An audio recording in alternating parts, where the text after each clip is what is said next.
2026-yil 1-yanvardan boshlab soliq organlari mahsulotlarni raqamli markirovkalash qoidalariga rioya qilinishini masofadan turib nazorat qilish tizimini joriy etadi. Bu nazorat shakli ilg'or raqamli texnologiyalar asosida amalga oshiriladi va tadbirkorni joyiga chaqirmasdan, uning faoliyatiga bevosita aralashmasdan fiskal cheklar hamda elektron hisob varaqa fakturalarni tahlil qilish asosida olib boriladi.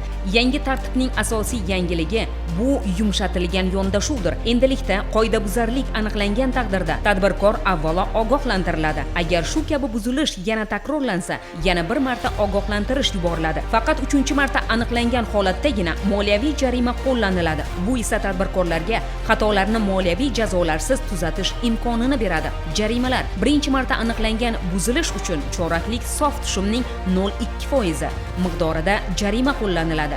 2-marta 0,4%, 3-marta 1%, 4-marta esa 2% miqdorida jarima belgilanadi. Shu bilan birga muhim jihatlardan biri shuki, agar tadbirkor 2 marta ogohlantirilganidan keyin 1 yil ichida 4-marta qoidani buzsa, unda o'sha yildagi to'langan qo'shilgan qiymat solig'i summasi qaytarilmaydi.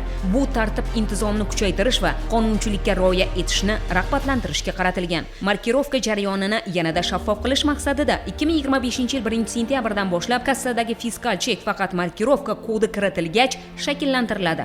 Bu esa markirovkalangan mahsulotni kodni skanerlashsiz sotish imkonini istisno qiladi va savdo jarayonida nazoratni kuchaytiradi. Ushbu yondashuv orqali soliq organlari raqamli markirovkaning tartibga solinishini tadbirkorlik faoliyatiga minimal darajada aralashgan holda ta'minlashni ko'zlamoqda.